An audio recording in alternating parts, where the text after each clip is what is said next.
Welcome back everyone. आज session थोड़ा दूसरे टॉपिक से स्टार्ट करते हैं। आज हम इलेक्ट्रॉन एफिनिटी के बारे में बात करेंगे और बात करेंगे और दो साइंटिस्ट के बारे में जिनके नेमिंग के ऊपर से एलिमेंट का नेमिंग किया गया जब वो साइंटिस्ट जिंदा थे। सिर्फ हिस्ट्री में ये 2 बार हुआ।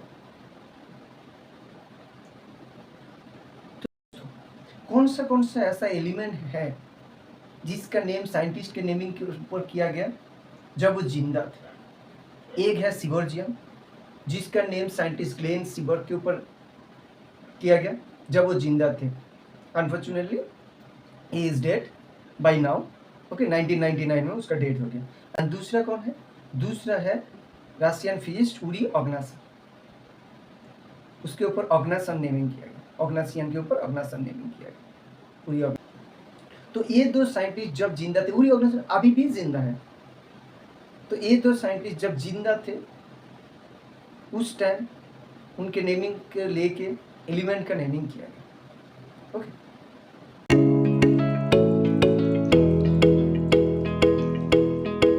Welcome back everyone again. आज जो हम लोग डिस्कस करने जा रहे हैं वो है electron gain enthalpy. First of all electron discuss करेंगे। इलेक्ट्रॉन गेन एंथैल्पी होता क्या है? इलेक्ट्रॉन गेन एंथैल्पी होता है by definition it is exactly opposite of ionization enthalpy. मतलब आयनाइजेशन एंथैल्पी के टाइम क्या देखा था? आउटर मोस्ट सेल का एक इलेक्ट्रॉन निकलना है, जो एनर्जी लगेगा उसको बोलते हैं आयोनाइजेशन एंथैल्पी। ओके, लेकिन यहाँ क्या बोला गया? इलेक्ट्रॉन गेन एंथैल्पी, एक इलेक्ट्रॉन आया कोई भी एलिमेंट में, due to that extra electron the electron repulsion increases.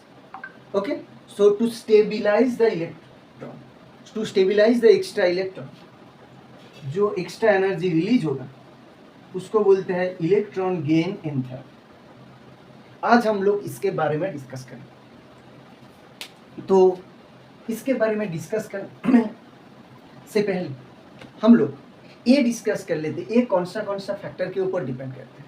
देखो, अगर एलिमेंट का साइज छोटा है, मान लो कि कोई एलिमेंट का साइज छोटा है, तो जब नया इलेक्ट्रॉन एंटर होगा तो इलेक्ट्रॉन रिपल्सन ज़्यादा होगा, मतलब वो ज़्यादा इलेक्ट्रॉन गेन एंथैल्पी निकालेगा।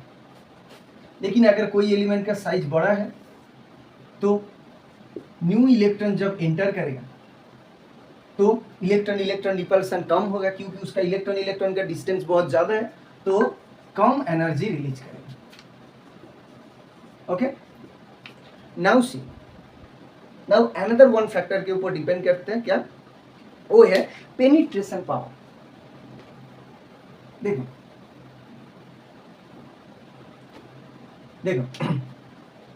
पेनिट्रेशन पावर देखो।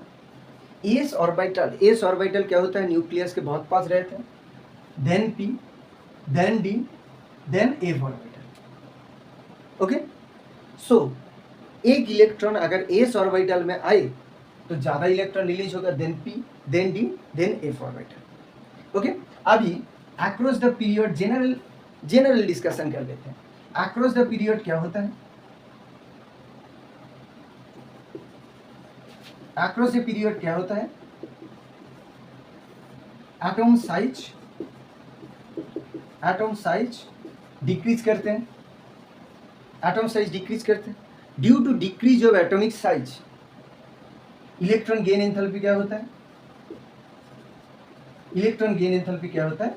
Increases. And down a group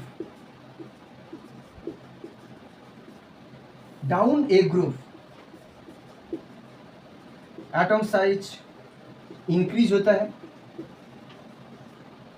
तो इसीलिए delta EZH electron gain enthalpy decrease होता है। ओके, ये गया कॉमन फैक्टर्स। अब एक्सेप्शनल के बारे में हम लोग डिस्कस करेंगे, लेकिन उससे पहले थोड़ा और जान लेते हैं इलेक्ट्रॉन गेन एंथैल्पी के बारे में। मैंने पिछले वीडियो में एंथैल्पी के बारे में बोला था, उस टाइम ये बोला था कि अगर कोई एनर्जी आए, व्हेन एनर्जी इज एब्जॉर्ब, तो वो एनर्जी को बोलते हैं हम लोग positive energy in form of enthalpy. अगर कोई एनर्जी रिलीज हो रहा है वो उसको बोलते हैं नेगेटिव एनर्जी। तो जेनरली इलेक्ट्रॉन गेन एंथैल्पी में क्या होता है, एनर्जी रिलीज होता है, तो generally electron gain enthalpies are negative. Okay, अभी ये डिस्कस करेंगे कि इलेक्ट्रॉन गेन एंथैल्पी अगर नेगेटिव है तो कौन सा एलिमेंट में इलेक्ट्रॉन गेन एंथैल्पी सबसे ज्यादा होता है। ओके, ये सब हम डिस्कस करेंगे। ओके, कौन सा एलिमेंट में ज्यादा होता है। देखो अक्रॉस द पीरियड हम लोगों को पता है साइज डिक्रीज करते हैं। अक्रॉस द पीरियड साइज अगर डिक्रीज करता है, अक्रॉस द पीरियड अगर साइज डिक्रीज करता है तो इलेक्ट्रॉन गेन एंथैल्पी इंक्रीज करते हैं। इलेक्ट्रॉन गेन एंथैल्पी सबसे ज्यादा इंक्रीज करते हैं 17th ग्रुप में। कौन सा ग्रुप, कौन सा सीरीज है ये, हैलोजन सीरीज, क्योंकि उनका साइज सबसे छोटा होता है। हैलोजन सीरीज साइज छोटा मतलब ज़्यादा है, electron repulsion after coming of incoming electron. So यहाँ पे ज़्यादा वैल्यू होता है, तो यहाँ पे मैक्सिमम नेगेटिव वैल्यू होता है, मैक्सिमम नेगेटिव वैल्यू होता है। ओके, क्योंकि उन लोगों को सिर्फ एक इलेक्ट्रॉन चाहिए नोबेल गैस कॉन्फ़िगरेशन पाने के लिए, तो एक इलेक्ट्रॉन ले लेते हैं, ज़्यादा एनर्जी छोड़ते हैं क्योंकि वो बहुत ज़्यादा स्टेबल होने वाला है आफ्टर टेकिंग 1 इलेक्ट्रॉन। सो ज़्यादा स्टेबिलिटी आ जाएगा, मतलब ज़्यादा इलेक्ट्रॉन छोड़ेगा। Okay, now going discussing the 18th group. 18th group में क्या होता है, 18th ग्रुप में नोबेल गैस रहते हैं। Noble gas generally don't want to take extra electron. So अगर नोबेल गैस को, जो भी नोबेल गैस है, अगर उन नोबेल गैस के अंदर एक इलेक्ट्रॉन ले आना है तो बाहर से एनर्जी देना पड़ता है। तो इसीलिए delta easy H noble gas का होता है पॉजिटिव। तो कहीं भी अगर पॉजिटिव वैल्यू देखे उसका मतलब they are generally indicating noble gases, क्योंकि उनका स्टेबल इलेक्ट्रॉनिक कॉन्फ़िगरेशन होता है। ओके, तो ये है इलेक्ट्रॉन गेन। तो इसके बाद हम लोग कुछ एक्सेप्शनल केस हैं जिसके बारे में हम लोग डिस्कस करेंगे।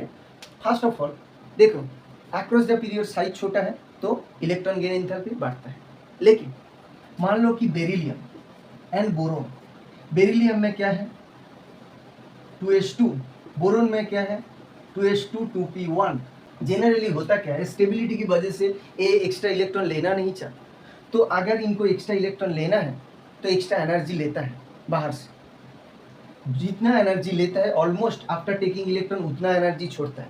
तो अल्टीमेट एनर्जी चेंज यहाँ पे क्या होता है, अल्टीमेट एनर्जी चेंज होता है 0, यहाँ पे ऑलमोस्ट 0 या ये नियर इक्वल टू 0, ये एक होता है। तो बेरिलियम है, तो मैग्नीशियम का भी सेम केस है। ओके, देन देखो, then suppose nitrogen 2s2 2p3, वो भी स्टेबल इलेक्ट्रॉनिक कॉन्फ़िगरेशन है, वो भी इलेक्ट्रॉन लेना नहीं चाहता, तो वो अगर इलेक्ट्रॉन लेगा वो भी एनर्जी लेता है। इलेक्ट्रॉन लेने के टाइम जितना एनर्जी लेता है आफ्टर टेकिंग एक्स्ट्रा इलेक्ट्रॉन उतना एनर्जी छोड़ता भी है। तो इन लोगों को क्या है, electron gain enthalpy almost 0, similar to phosphorus also 3s2 3p3। Okay, magnesium को तो आप लोगों को पता है 3s2। ओके, सो ये चारों का ऑलमोस्ट क्या होता है, ऑलमोस्ट 0 वैल्यू होता है इलेक्ट्रॉन गेन एंथैल्पी।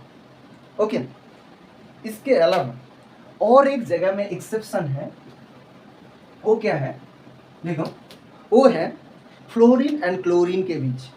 जनरली हम लोग को पता है क्या, down the group electron gain enthalpy decrease करते हैं। लेकिन ग्रुप अगर 17 के बारे में हम लोग बात करेंगे, ग्रुप 17 के बारे में अगर हम लोग ये है एनर्जी ग्राफ, पहले होगा फ्लोरीन का, फिर आएगा क्लोरीन का, उससे कम होगा ब्रोमीन का, उससे कम आयोडीन का।